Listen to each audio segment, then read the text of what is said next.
언젠가도 제가 말씀을 드렸던 적이 있는 것 같은데, 제가 이제 그 초등학교 다닐 시절만 해도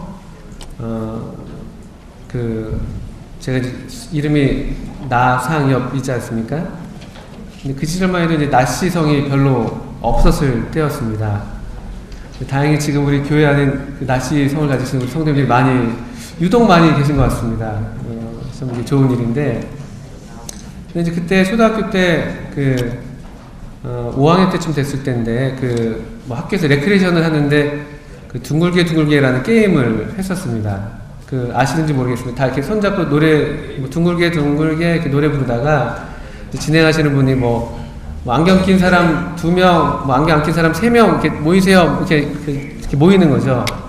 남자 2, 여자 3 뭐 이렇게 모인다거나 막 그렇게 잘 재밌게 놀던 때가 있었는데, 그런데 이제 그분이 제가 막 하다가 같은 성씨끼리 모이세요. 딱 그런 거였어요. 같은 성씨끼리. 그래서 막 즐겁게 놀고 있었는데, 이렇게 막 하고 있는데 분위기가 좋았거든요. 근데 갑자기 뭔가 이상하게 돌아가는 느낌이 들더라고요. 보니까 놀랍게도 한 뭐 100여 명 넘게 있었던 학생들이 그렇게 많이 있었던 것 같은데, 나시성을 가진 사람이 저 하나밖에 없었습니다. 근데 마침 그때 저희 아버지께서 같은 학교에서 근무하고 계실 때였는데 그 광경을 지켜보고 계셨었어요. 제가 거의 울 것 같은 표정으로, 지금도 막 떨리는데, 어쩔지 몰라니까 갑자기 저를 이렇게 부르시고, 상해봐 이리 와 이렇게 딱 부르시더라고요. 거기 나시성 거기 계시니까.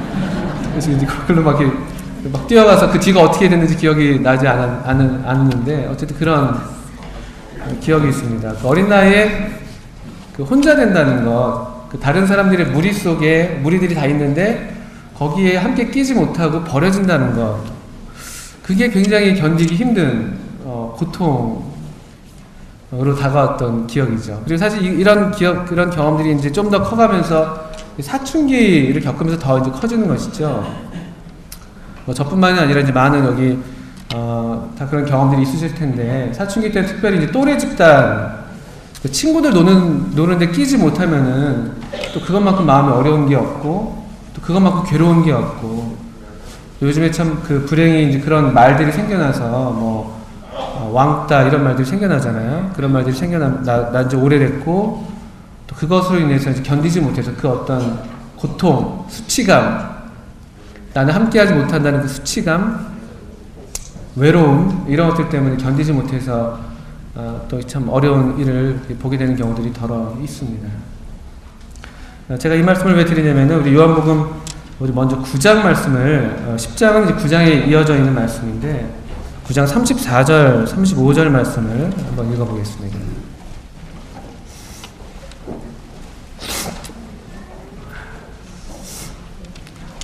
요한복음 9장 34절, 35절. 저희가 대답하여 가로되, 요한복음 9장 34절, 35절입니다. 다 찾으신 줄 알고 있겠습니다. 저희가 대답하여 가로되, 네가 온전히 죄 가운데서 나서 우리를 가르치느냐 하고 이에 쫓아내어 보내니라. 예수께서 저희가 그 사람을 쫓아냈다는 말을 들으셨더니 그를 만나사 가라사대 네가 인자를 믿느냐. 여기 우리 지난주에 살펴봤던 날 때부터 소경되었던 한 사람, 그 사람이 눈을 뜨게 됐습니다. 그리고 눈뜬 사실이 너무나 놀라워서 사람들이 이제 이 사람을 사이에다 두고 논쟁이 일어났습니다. 이 눈을 뜨게 한 기적이 참 놀랍지만, 그런데 그가 이 안식일에 눈뜨임을 얻었다. 다른 말로 우리 주님이 안식일에 병 고치는 일을 했다는 것 때문에 안식일을 범했다는 이 하나의 이제 한편의 주장이 있었고, 또 그렇지만 눈뜨게 한 사실만큼은 너무나 분명한 하나님께서 행하시는 일이 아니냐라는 그런 또 한편의 주장이 있었습니다. 그런데 이때 이런 양편의 주장들 가운데에서 보다 더 힘이 있었던 것은 이 예수라는 사람은 죄인이다. 이 예수는 안식일을 범한 사람이다. 라는 쪽에 더 힘이 있었습니다. 왜냐하면은 그때 그 주장을 했던 바리새인들이 기득권자였습니다. 그리고 이 병 고친 예수라는 사람을 그리스도라고 말한다고 한다면은 즉각 자신들의 무리 유대교 사회에서 출애시키겠다, 내쫓아버리겠다라는 그런 아주 엄명이 있었습니다. 그것이 9장 22절에 또 우리 보이는 내용인데, 그 부모가 눈을 뜨게 된 전에 소경이었던 그 부모가 이 사람들 앞에서 떳떳하게 예수님에 대해서 말하지 못했던 이유가 바로 여기에 있었던 것이죠. 9장 22절엔 이런 말씀이 있습니다. 그 부모가 이렇게 말하는 것은 이미 유대인들이 누구든지 예수를 그리스도라 시인하는 자는 출교하기로 결의하였으므로 저희를 무서워함이로라. 어떤 이 하나의 집단, 힘이 있는 집단이 있고 다들 그 집단에 끼기를 원하고 있고 거기에 함께하지 않으면 상당한 불이익을 당하는 그런 상황 가운데 있는 것이죠. 특별히 유대교 사회에서의 출교, 출회라는 것은 상당한 거의 그 유대 사회 안에서 사회적인 활동을 거의 못하게 하는, 회당에 참석하는 게 금지가 되고요. 또 그 사람과 2m 이내에 접근하는 것이 금지되는, 함께 걷기도 어려운 것이죠. 교제하는 것도 당연히 금지가 되고요. 매매도 할 수 없게 만듭니다. 함께 음식 먹는 것도 안 되고요. 심지어 그 사람이 사망했을 때에 그 사람을 위해서 우는 것조차도 허용하지 않았던, 그리고 오히려 그런 출교된 사람이 사망했을 때 그 시체에 돌을 던짐으로써 그 사후에도 계속되는 어떤 그런 비난과 저주를 퍼붓는 그런 아주 두려운 일이 아닐 수가 없었던 것입니다. 언제가 작년인가요? 저희가 수요집회 때인가 한번 봤던 영화 중에 회복이라는 영화가 있었습니다. 오늘날 우리 예수님을 주님으로 믿는 이스라엘 사람들이 겪는 그런 좀 실상이 드러나 있었는데, 거기도 오늘날도 여전히 그런 일들이 있는 것이죠. 유대교 사회에서 예수님을 주님이라고 믿는 사람들이 오늘날도 그 당시와 거의 유사하지만 더 심하게 폭탄 테러를 당하고, 유대 이웃들로부터 집단적인 공격을 당하고, 누군지 알 수 없는 사람들이 돌을 던지고 그런 일을 당한다는 것이죠. 도청을 당하고. 그때나 지금이나 이렇게 이제 그 유대교 사회에서 예수님을 그리스도라고 시인한다는 것은 상당히 어려운 일이었습니다. 두려운 일이었고, 그 어린 나이에 제가 느꼈던 그런 소외감, 훨씬 이상의 공포와 또 억압과 또 폭력이 가해지는, 보이지 않는 그런 폭력이 가해지는 그런 무서운 경우였던 것이죠. 그런데 여기 예수님으로 말미암아 눈을 뜨게 됐던 그 사람, 전에 소경이었던 그 사람이 이런 무시무시한 상황 가운데에서, 모르겠습니다. 어쩌면 그가 이런 출교가 어떤 것인지 충분하게 이해를 못해서 그랬다고 얘기할 수도 있겠습니다만, 근데 우리가 9장의 문맥을 보게 될 때 이 사람은 상당히 단순한 믿음으로 우리를 담대하게 저들의 말도 안 되는 그런 이론에 꿋꿋하게 서 있는 그런 모습을 보게 됩니다. 아주 단순한 성격으로 보이죠. 그렇지만 단순한 만큼 우리 주님에 대한 어떤 이 믿음, 우리 주님을 인정하는 일에 있어서는 전혀 주저함이 없는 모습을 우리가 보게 됩니다.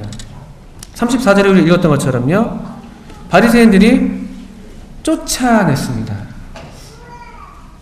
바리새인들이 쫓아냈습니다. 출교한 것이죠. 여기 이제 놀라운 하나의 시대적인 구분이 일어난다고 말씀을 드릴 수가 있는데, 유대 사회에서 출교당한 한 사람이 여기 있습니다. 그런데 35절에 예수님은 그 전까지는 이 사람을 찾아 나서지 않았었는데, 그 사람이 쫓겨났다는 소식을 들으시고 나서야 그 사람을 만나시는 것을 보게 된 것이죠. 예수께서 저희가 그 사람을 쫓아냈다는 말을 들으셨더니 그를 만나사. 그리고 이제 묻습니다. 네가 인자를 믿느냐? 36절에 이어지죠. 대답하여 가로되 주여, 그가 누구시오니까? 내가 믿고자 하나이다. 예수께서 가라사대 네가 그를 보았거니와 지금 너와 말하는 자가 그이니라. 가로되 주여, 내가 믿나이다 하고 절하는지라. 유대인들에게 버림받은 이 사람이 이 인자, 하나님의 아들, 우리 주님 예수님 앞에 그 발 아래 엎드렸을 때 새로운 시대와 옛날 시대가 확연히 구분되는 하나의 시대적 구분점이 여기서 일어났다고 얘기를 하는 것이죠. 유대교 사회는 이제 유대교는 민족적으로 또 종교적으로 제쳐지는 그런 경우가 되는 것입니다.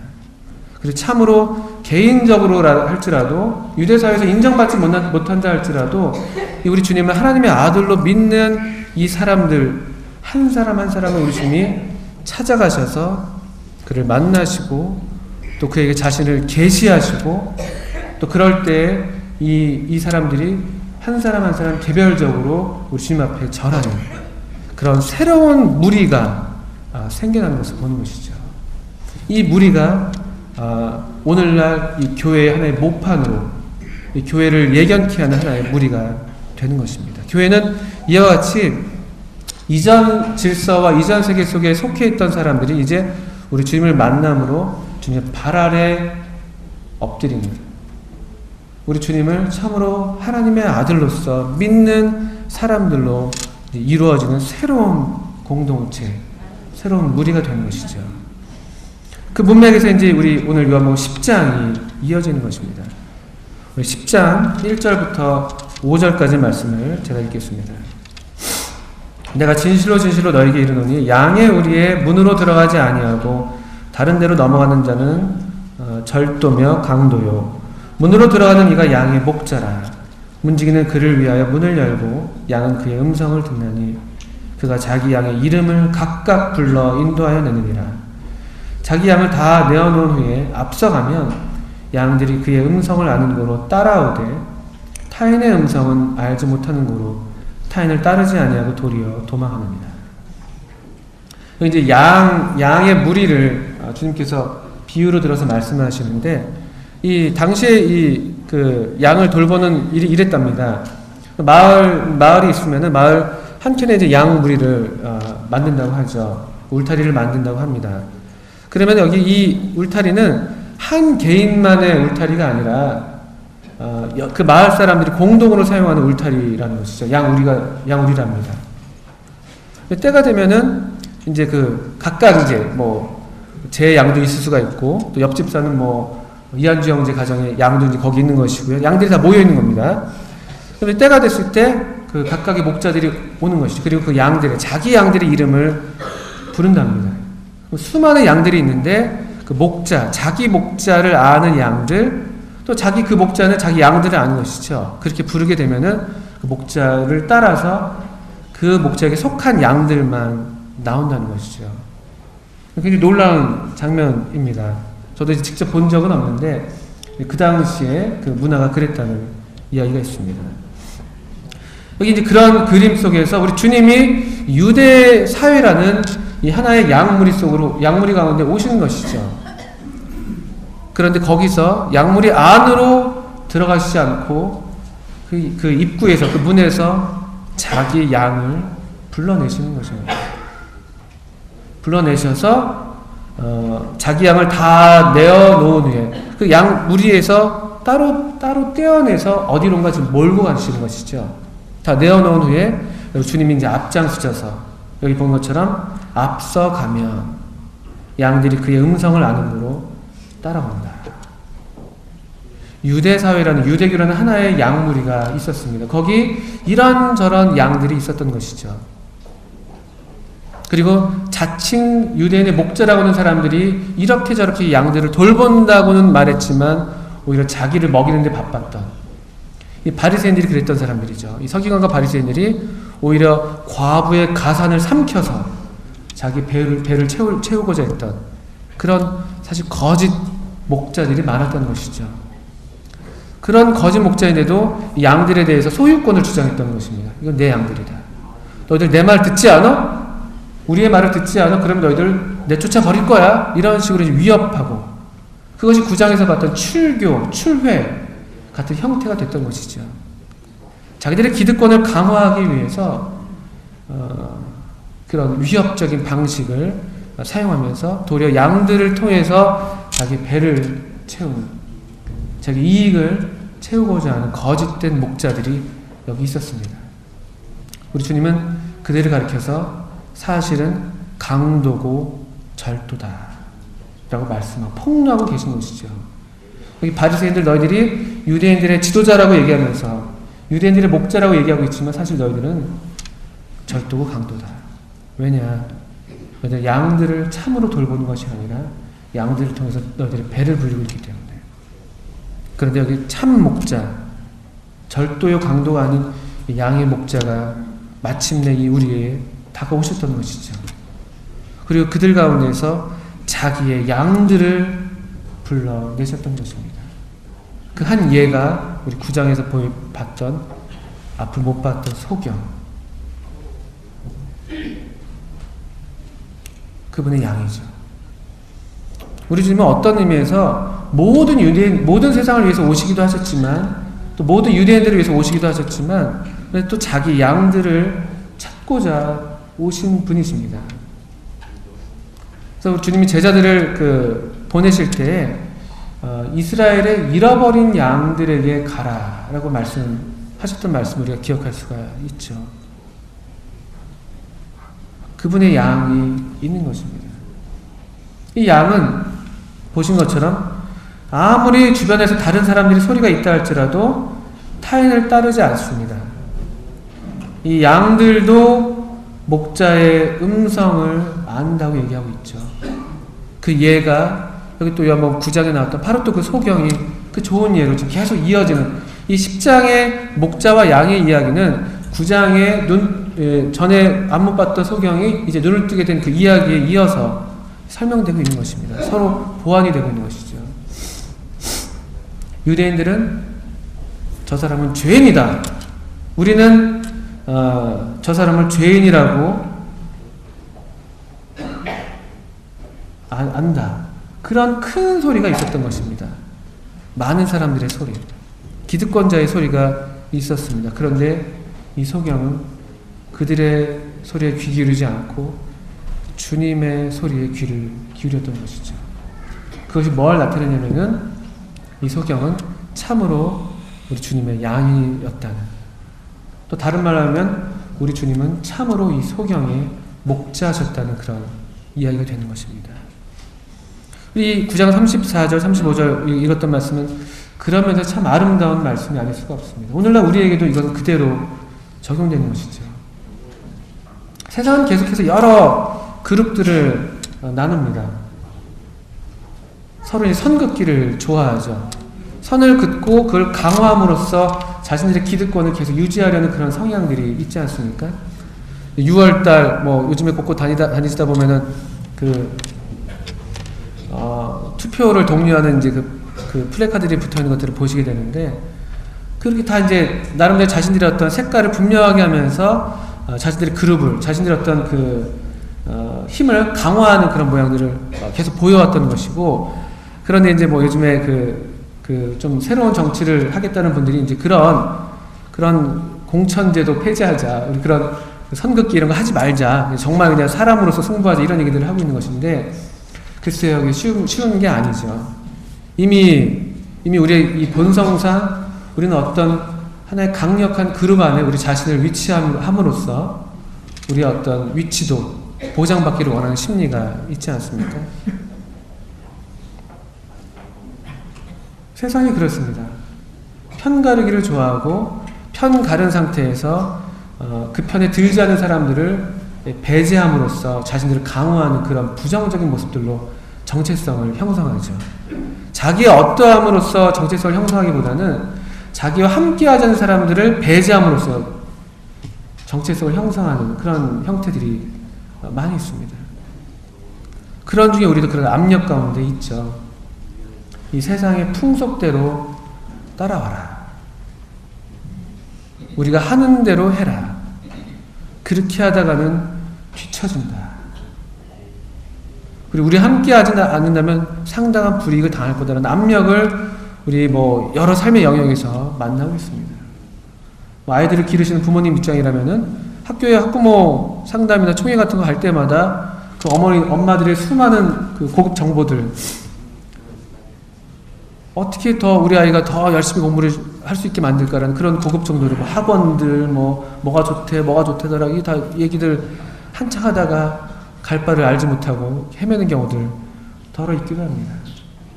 또 우리 청년들 진로들을 결정할 때 정말 하나님께서 내게 주신 소명, 내게 말씀하시는 것이 무엇인가에 귀 기울이기보다는 그냥 이 세상에서 좋다고 얘기하는 것들, 부모님이 좋다고 얘기하는 것들에 금방금방 이렇게 휩쓸려가는 모습들도 보이죠. 남들이 하니까 나도 해야 된다는 그런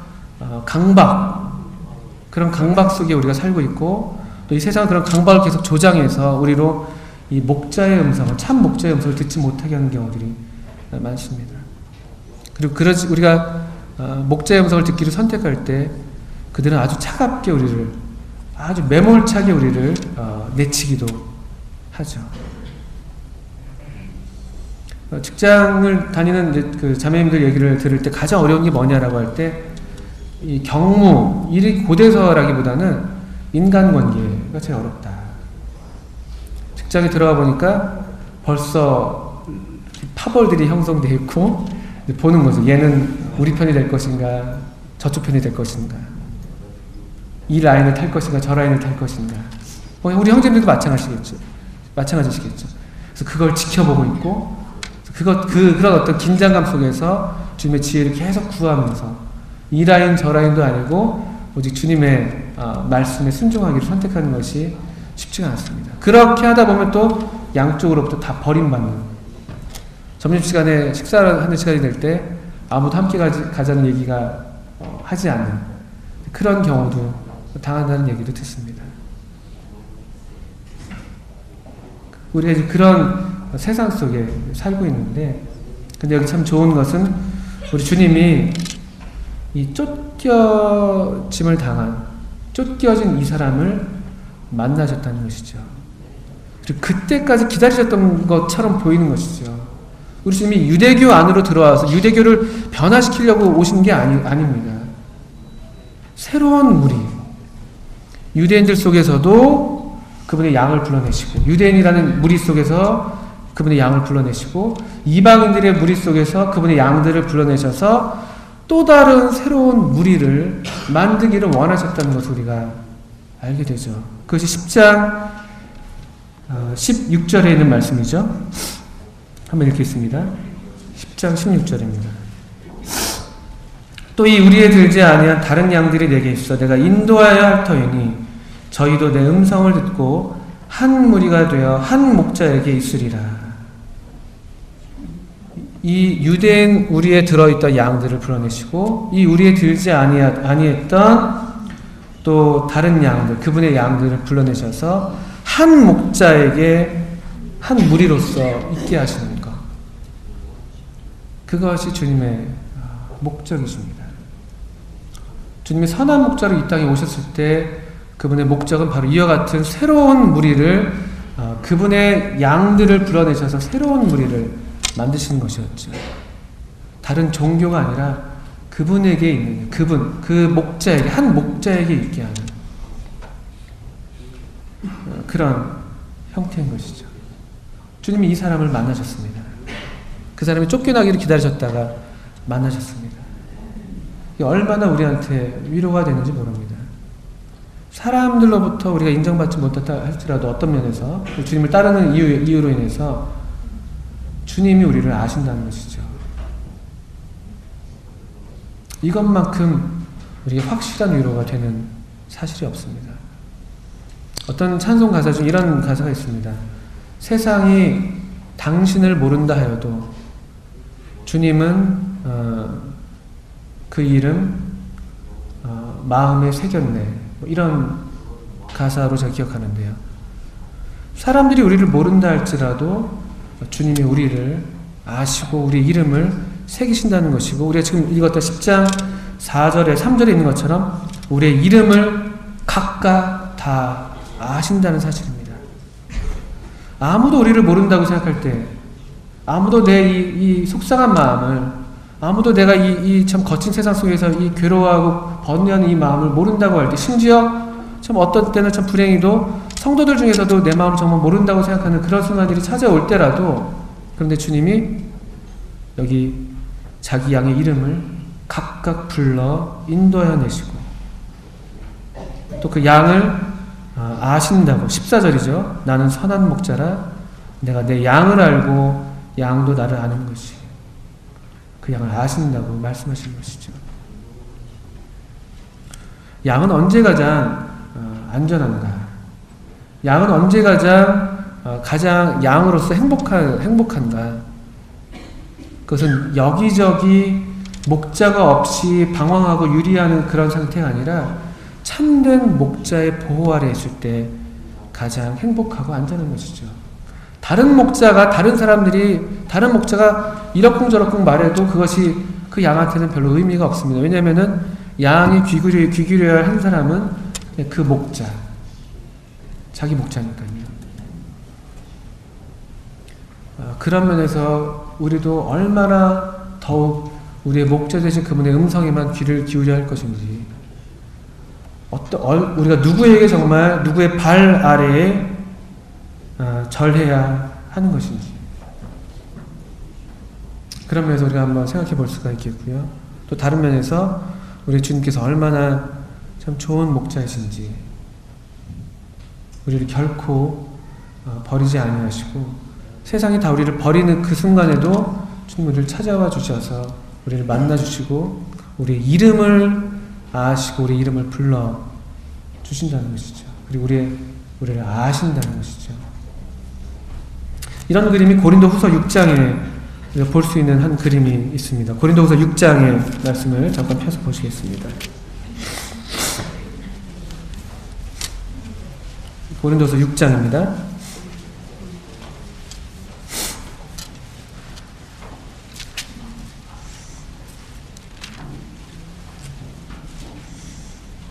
고린도서 6장 16절부터 18절 읽겠습니다.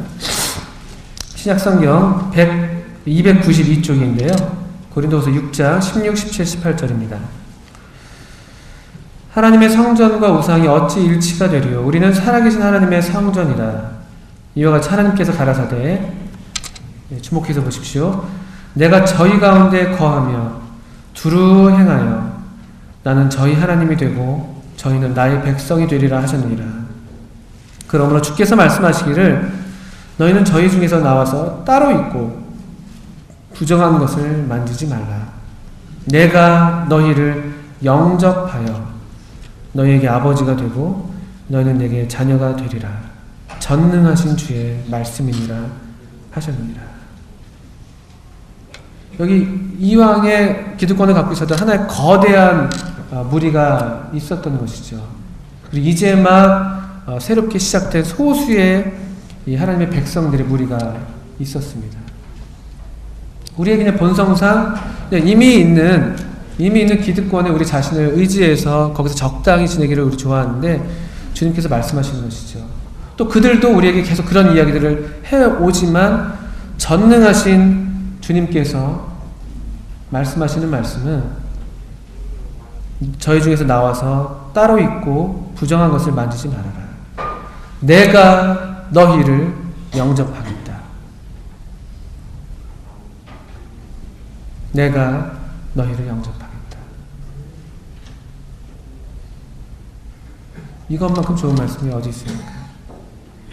우리 주님이 이 소경을 쫓겨났던 이 소경을 찾아가셔서 만나셔서 그분의 양무리 가운데 인도해 내셨던 것처럼 또 그 소경이 참으로 그분의 양으로서 타인의 음성을 듣지 않고 이 목자의 음성만을 듣고 이 세상을 뒤로하고 자신의 이 모든 배경을 다 뒤로하고 우리 주님께로만 향했던 것처럼 우리 주님께서 오늘날 우리에게도 말씀하시는 것이죠. 따로 있어라. 무조건 구별하고 분리하는 그런 것이 아니라 그분께로, 다른 어떤 무리가 아니라 오직 그분께로, 또 전능하신 그분의 말씀으로만 향하는 것이죠. 그럴 때 주님이 우리를 영접하십니다.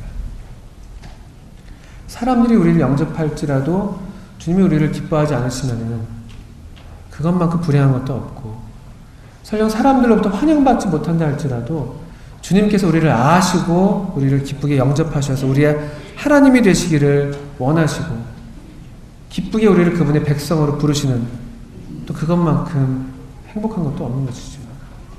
결국 이제 관건은 이것인 것이죠. 우리가 과연 누구로부터 영접받을 것인가? 누구의 인정을 받을 것인가? 언제나 이 삶의 문제에 있어서 궁극적으로는 결국 이 문제에 우리가 맞닥뜨리게 되는 것이죠. 그 다니엘이 그 느부갓네살 왕이 신상을 세우고 그 신상에 절하지 않는 사람들을 다 벌하겠다고 이렇게 엄명을 내렸지 않습니까? 결국은 그 문제에 부딪히는 것이죠. 누구의 발 아래 무릎 꿇을 것인가? 세상의 소리가 상당히 큽니다. 타인의 음성들이 너무나 많습니다. 우리 어떤 말씀에, 누구의 근데 음성에 귀를 기울이고 있습니까? 우리의 목자 되신 그분의 음성, 전능하신 주의 말씀, 그 말씀에 귀를 기울이고 있습니까? 너무 TV의 소리가 우리 귀에 크게 들리지는 않습니까? 너무 이웃집 아줌마의 소리가 크게 들리지 않습니까? 또 직장 동료의 소리가 인생 그렇게 살면 안 돼. 노후를 준비해야지. 나중에 어떻게 하려고 지금 그렇게 하고 있어. 그런 소리가 더 우리에게 크게 들리나요? 아니면 전능하신 주의 말씀, 목자의 음성이 우리 귀에 들려오는가요? 주님이 우리한테 계속 물으시는 것이죠. 마치 그 소경한테 물으셨던 것처럼 네가 인자를 믿느냐? 다른 번역에는 네가 하나님의 아들을 믿느냐? 아주 단순한 질문이죠. 우리가 믿는다고 하는데 넌 정말 하나님의 아들을 믿느냐? 내가 하나님의 아들인 것을 믿느냐? 내가 참으로 목자인 것을 믿느냐? 내가 나만이 너를 보호할 수 있고 나만이 너를 공급할 수 있다는 이 사실을 믿느냐라고 묻는 것입니다. 이때 소경이 지혜롭게 대답했습니다. 주님, 제가 믿고자 합니다. 믿고자 합니다. 이 소경이 그분의 양 무리에 들어올 수 있었던 것은 믿고자 했기 때문이었습니다. 반면에 이 바리새인들, 자기들은 본다고 했지만 전혀 보지 못했던 이 사람들이 하나님의 양물에 들기는커녕 오히려 절도요 강도로 행하게 됐던 이유는 그저 믿지 않으려고 했기 때문입니다.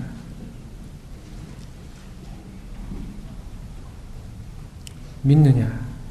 네가 하나님의 아들을 믿느냐? 내가 믿고자 합니다.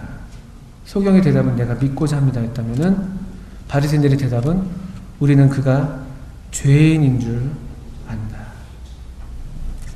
완고한 불신. 믿지 않기로 결심한 것이죠. 그래서 그분을 가장 욕되게 하는 죄는 불신의 죄인 것이죠. 어떤 면에서 그래서 우리가 이 불신 때문에 그분의 나라에, 그분의 무리에 들어가지 못하는 것이죠. 불신 때문에. 다른 큰 죄 때문이 아닙니다. 다른 어떤 도덕적인 죄들의 문제가 아니죠. 왜냐하면 그런 죄들이 다 주님께서 용서하신 죄들이니까. 이 주님이 선한 목자로서 우리의 죄를 담당하시려고 자신의 목숨을 버리셨다는 이 사실을 믿지 않으려는 이 불신만큼 목자를 욕되게 하는 것이 없는 것이죠. 항상 우리가 속해 있는 이 무리 속으로, 무리 가운데, 무리 곁에 오셔서 우리를 불러내시죠. 우리 이름을 부르시면서 그분께로 우리를 불러내십니다. 그럴 때 우리가 어떻게 응답하냐는 것이죠. 우리 매일의 순간에, 우리 삶의 영역 속에서, 그런 선택의 순간들 속에서 나는 과연 누구의 음성을 듣는가? 라는 문제입니다. 우리가 이분만을 우리의 목자로 알고 그분만을 따를 수 있는 충분한 이유가 본문에 있습니다. 우리 10장 11절 말씀이죠. 나는 선한 목자라 선한 목자는 양들을 위하여 목숨을 버리거니와. 우리가 그분의 음성을 따를 수 있는 충분한 이유가 있습니다. 무턱대고 나를 따르라고, 무턱대고 나를 믿으라고 말씀하시는 것이 아니죠. 이렇게 선하신 분이기 때문에 양들을 위해서 목숨을 버리는 목자가 어디 있습니까?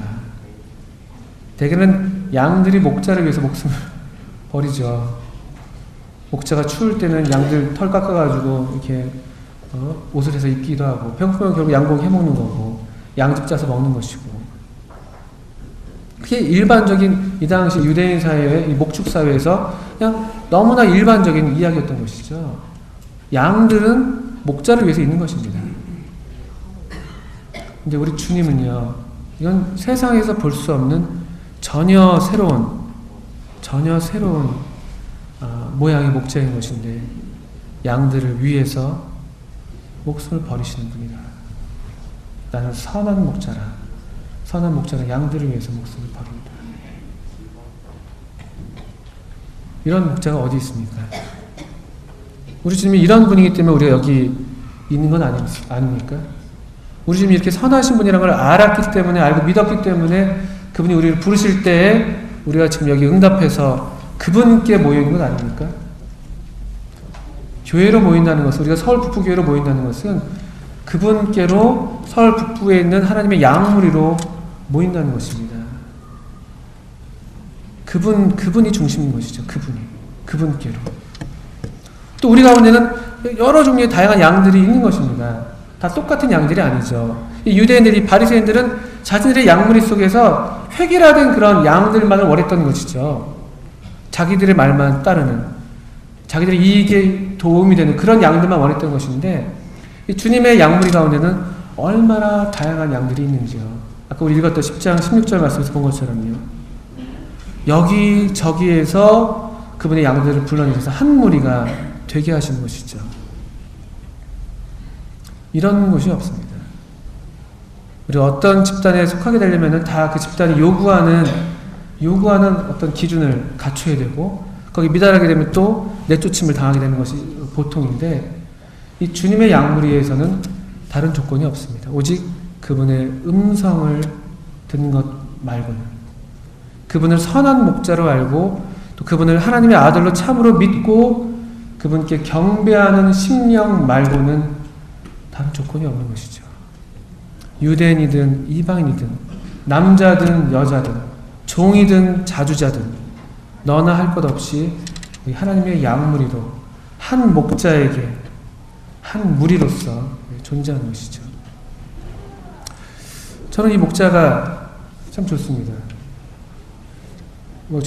제가 어떤 경험이 많지는 않지만 이런 목자를 만날 수 없다고, 저는 다른 곳에서 만날 수 없다고 알기 때문에, 다른 수많은 종교에서 자신들이 신이라고 얘기하는 사람들이 있고 그런 이야기들이 많이 있지만, 어디를 봐도 양들을 위해서, 피조물들을 위해서 자기 목숨을 내어준 신은, 그런 목자는, 그런 지도자는 없었던 것 같습니다. 충분히 이분을 따를 만한 이유가 제게는, 또 우리에게는 있습니다. 그리고 더욱더 좋은 것은 그분께서 새로 여기저기서 불러내신 그분의 양들로 모여있는 이 한 무리가 참 좋습니다. 하나님의 교회, 하나님의 양무리, 여기 다 한 목자만 있을 뿐이죠. 어떤 사람이 중심도 아니고, 어떤 조직도 아니고, 뭐 이런 건물도 아니고, 그냥 한 목자만 있을 뿐인 게 참 좋습니다. 그리고 함께 똑같이 하나님의 양으로서 함께 그분께서 인도하시는 대로 인도함을 받아서 초장에서 먹고 나누고 쉬고 하는 그런 하나님의 양무리가 좋습니다. 교회가 좋은 이유는, 하나님의 양무리가 좋은 이유는 거기 선한 목자가 계시기 때문이죠.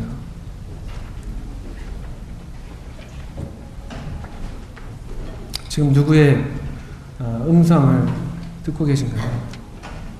전능하신 주의 말씀이 우리 귀에 계속 들려오고 있는지, 선한 목자이신 그분 말씀이 우리 심령을 채우고 있는지요.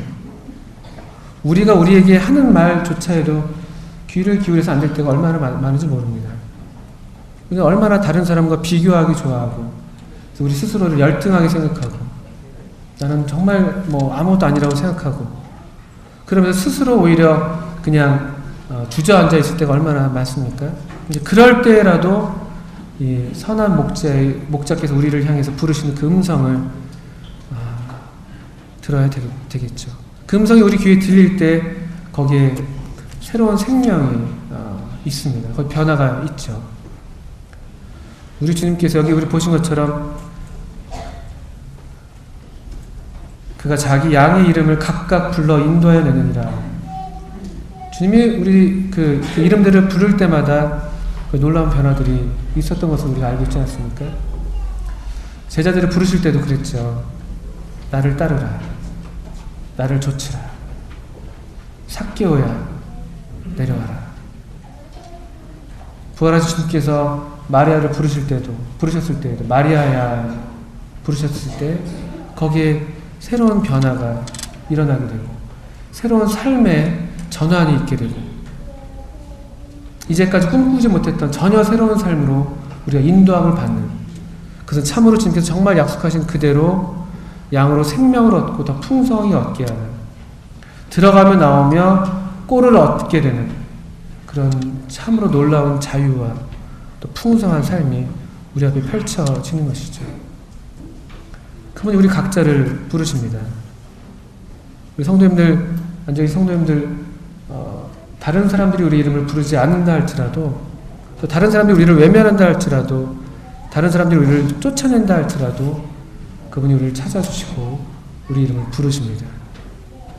우리를 영접해 주시고, 그럴 때에 우리가 새로운 삶을, 전혀 꿈꾸지 못했던 새로운 삶이 우리 앞에 펼쳐집니다.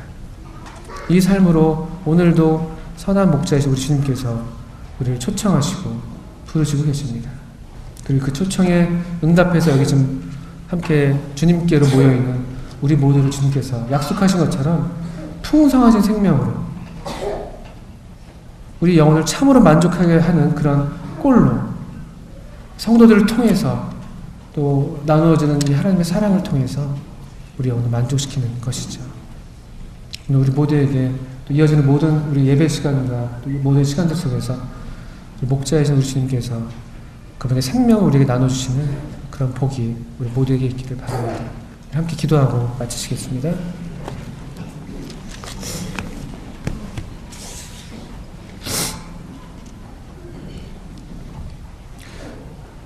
하나님 아버지, 좀 주께서 좀 저희들이 선한 목자가 되어주시는 것을 참 감사를 드립니다. 저희가 목자가 없을 때 어떻게 방황하고 어떻게 고생하고 어떻게 버려진 채 있었는지 좀 저희가 생각하기도 끔찍한 그런 시간들이 있었사오나 주님께서 또 변치 않는 자비하심으로 오늘 또 우리를 불러주셔서 오늘 또 우리 이름을 불러주셔서 우리로 그분께로 나오게 하시고 다시 그분께서 우리 주님께서 베풀어 주시는 이 참 생명의 꼴을 먹게 하셔서 우리로 풍성한 삶을 또 누리게 하시는 이 새로운 기회들을 인해서 감사를 드립니다. 주님 계속 저희들 도우셔서 이 주님께서 우리를 향하신 이 주님의 말씀만 귀 기울이게 하시고 또 다른 많은 무리들의 소리에 우리의 마음이 쏠리지 않도록 도우시기를 기도합니다. 저희들도 참으로 참 목자만을 아는 주님의 좋은 양들이 되게 해주시기를 기도합니다. 허락하신 교훈을 감사드리며 예수님의 이름으로 기도했습니다. 아멘. 네, 수고하셨습니다. 잠깐 10분간